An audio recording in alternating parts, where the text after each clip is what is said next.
Hey there, guys. My name is Espertrova, and welcome back to another episode of our Borussia Dortmund career mode. This is episode number 6 of the career mode, and as you can see, we have a derby here in our first game. Before that, I want to show you the results of some of the games I simmed off camera. Mine was a draw, Club Bruges was a win, and Freiburg was also a win. So, in this episode, we're going to be playing this derby game right here up against FC Schalke, who in real life aren't doing too hot. Alright, but I always, in my eyes at least, they've always been the number 3 club in Germany behind Dortmund and Bayern Munich to me. But this is FIFA. This is not real life. As you can see, we have the best away record in the entire league. 14 points from 6 games. Only 3 goals though on the road, which is a bit meh. But hopefully we can change that in this game. There's our golden boy, Marco Reus, and there is Mr. Espertrova, the manager. And as we get into this game, we can still keep our good streak at the top of the table going. Here is Schalke's starting lineup. Few names I recognize in there. Nabil Bentaleb starting at the cam position, and Wissam Ben Yedder and Uth as starting strikers. There is their entire lineup. Kind of Plianka on the bench. And as they shake hands with the greatest team in Germany at this point in real life and in FIFA as well, because we are top of the table still. Only one loss all season so far, but here's our starting lineup. Berkey, Guerrero, Toprak, Akanji, Hakimi, Götze, and Witsel ahead of our defenders. Royce and Pulisic ahead of them. And then up top, it is Maximilian Philip and Paco Alcacer. There's our bench. Shinji Kagawa starting on the bench for this game. And as you're going to see here, we got off very early. And Christian Pulisic down the wing. He's going to cut it back. It's going to be a good save by Ralph Farman. Even though this wasn't very early on in the game, it was our first real chance of the game coming in the second half. It was quite bad considering how high attacking orientated our team is oriented. But rising like a salmon above everybody else is that guy again, Omer Toprak. I'm pretty sure it's Omer. Correct me if I'm wrong, but Toprak getting us the goal there. I was actually quite surprised how high he got up. That was actually like a Ronaldo-esque leap, as you're going to see here. He jumps so high. He jumps above the goalkeeper, who has both fists out as well. And that's his 3rd goal from the center-back position this season. But we were not out of the woods by any stretch of the imagination. Giving away a penalty here. I personally do not see where the penalty is. I think he got full on ball. Or the last penalty, in the last penalty instance that we saw was definitely a penalty. I do not see a penalty there. Let me know your opinion down in the comments below if you see something different. However, it would be Uth to step up and take the penalty for Schalke. Can Roman Berkey pull off a clutch save here? He doesn't have to. Mark Uth literally puts it over the net. Look at this. He tries to chip it, tries a little Panenka over the net. Simple as that. And so we would play on from there. But 87 minutes gone. Stambouli down the wing, no one stepping to him. Wide open. Uth gets his revenge. And Schalke at the death get a tying goal that shatters Dortmund hearts as we are looking to win this derby game. But unfortunately, poor defending, no chance for Roman Berkey whatsoever. And, well, 1-1 is all I really want to say. Oof, getting his revenge for his horrific penalty miss earlier on. But that is how the game would end. Toprak for Dortmund and Uth for Schalke. And we ended the game in a draw. But we had no time to dwell on that. We are going into the final Champions League group stage game. We are already confirmed finishing first. So really, this is a game to decide who would come in second. If we win this game, Atletico Madrid, and if Atletico Madrid won their game, then they would go into second place. meaning Monaco, would get kicked out of the Champions League, excuse me, and Club Brugge would get kicked out as well, and then Borussia Dortmund and Atletico Madrid would both go through to the knockout stages. Here is Adam Lallana on Monaco. Still doesn't look quite right. Again, my last video didn't get claimed, I'm pretty sure, unless it got claimed in like the past day or so, because I talked a lot over the Champions League national anthem, so I'm just going to continue to do that in every single Champions League episode that we have on the channel. But as you're going to see in our starting lineup here, a very, very rotated starting lineup. You can already see there's some players that you probably don't recognize. Isak right there, very tall striker, thought to be the next Zlatan Ibrahimovic potentially. But obviously Monaco really having to go for it this game because they need to make the knockout stages. Falcao, Lallana, Chadli, Lopez, Ahulu, Pele, oh god, Barreca, Glick, Jemerson, Sidibe, and World Cup finalist Daniel Subasic in goal. And there is Pele. No, not the Brazilian one, although if they did have that one, I would have been surprised that we actually did as well as we did against them in the first time that we played them. So now, here's our team picture. There is the absolute giant Zagadou, 6'5". That's what it says on his player profile, at least. I'm not sure if that's how tall he is in real life, because FIFA tends to mess up the height. But here is our starting lineup, very, very rotated, as well as the bench is very, very rotated.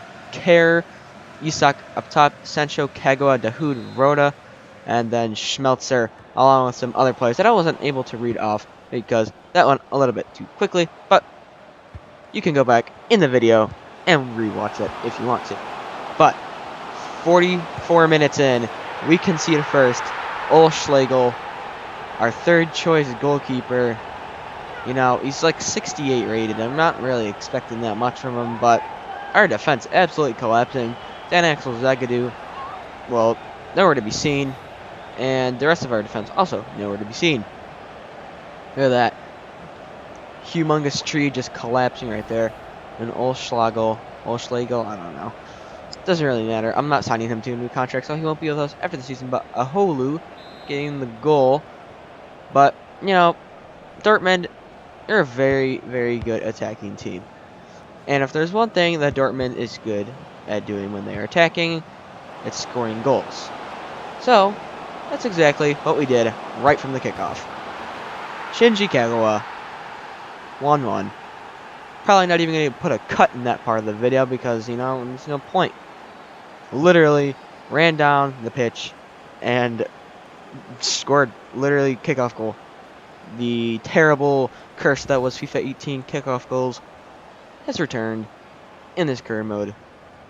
But at least it's favoring us this time instead of the other team. Shinji Kagawa, the Samurai, getting his second goal in the Champions League this season. And there's a fantastic touch by Kerr.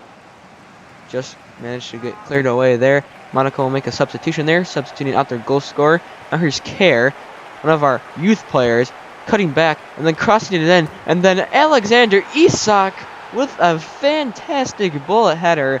And the one thing that he can do is head the ball. And he's done that again here. He has been pretty utterly useless, if I remember correctly when I played this game. But there's the Zlatan showing inside of him. Great Swedish header right there, right past Subasic.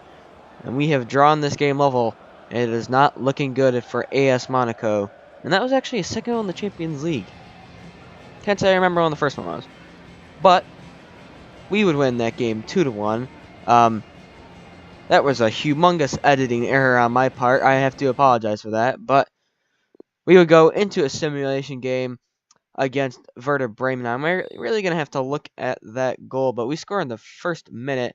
I have to look at that footage back again, see what I did there. But the show must go on. And we did get the win in that game. Anyway, meaning that Atletico Madrid would go through with us. However, you do not know who we're playing yet. And as we go up 2-1, you guys don't know who we're playing yet in the round of 16 in the Champions League. And again, 2 goals coming in quick succession. Zenali and Philip. And that is how that game would end. Marco Reus missing a penalty in the 87th minute. Bit unfortunate there. And then for the final game of the episode, we would head to the Signal Iduna Park once again, in one of the best home stadiums on the entire planet, to take on Eintracht Frankfurt in the DFB Pokal. First DFB Pokal game actually playing this series. Maximilian Philipp is the player to watch out for. He had 2 goals in his previous match. Whichever match that was. It wasn't a Champions League game. But here we are inside one of the most electric atmospheres on the entire face of the planet. 2 German sides. Eintracht Frankfurt, pretty mediocre side. There's Kevin Trapp, former PSG. And again, our side is rotated quite heavily. Marwan Hitz, Hakimi, Akanji, Diallo, and Schmelzer, making up our goalkeeper and our back line. And then in midfield, Kagawa, Witzel, Götze, Sancho. And then up top, Maximilian Philipp and Alexander Isak get another start, hoping that he will be able to continue on the form that he did in the last game. And not even 10 minutes in, Marcel Schmelzer getting down the line, cutting it back, and it's Maximilian Philipp, the danger man that was said at the beginning of the game. And there he is, proving that. He gets us the first goal of the game, and, well, really, you just gotta question where the heck the Eintracht Frankfurt defenders were. You're gonna see 2 defenders and the goalkeeper on the line. Goalkeeper kind of glitched there, but Philipp's 3rd goal in the DFB Pokal. Probably the other 2 came against Unterchaching. But there is a great save by Kevin Trapp to deny that man right there. And then, guess who? Did you guess? Did you guess who? Did you guess who it was? Yep, Isak again. I started hoping that he would do the same thing that he did in that Champions League game against Monaco. And lo and behold, he delivered. The Swedish future Zlatan replacer, I don't know, rises above everybody else like a salmon, just like Omer Toprak earlier in this episode, and getting his first goal in the DFB Pokal. But we weren't done there. Here comes Jadon Sancho down the wing. It's a fantastic cross, but it comes out to Mario Götze, and he places this one to absolute perfection. Just watch the replay again, really. Yeah, exactly. Götze, just take a bow. Look at this goal. It is placed to perfection. Look at this. Side foot. It's a fancy finish.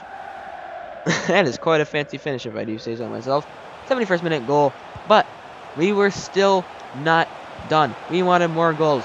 And then the 83rd minute, Shinji Kagawa again scoring for us. And we would go 4-0 up. 2 goals in, what is that, 2 games or 3 games? I don't know if he played in the game, or the sim game that we had, but all I know is that I've played 2 games with him in this episode, and he scored 2 goals. So, that is exactly what you want to see. And, once again, we would win that game 4-0. Hey guys, that's gonna end our episode number 6 of the Borussia Dortmund career mode. If you did enjoy it, make sure to leave a like, subscribe, and turn on post notifications. Once again, getting some good wins under our belt. And yeah, guys, I've been Asper Trova, and I'll see you guys next time.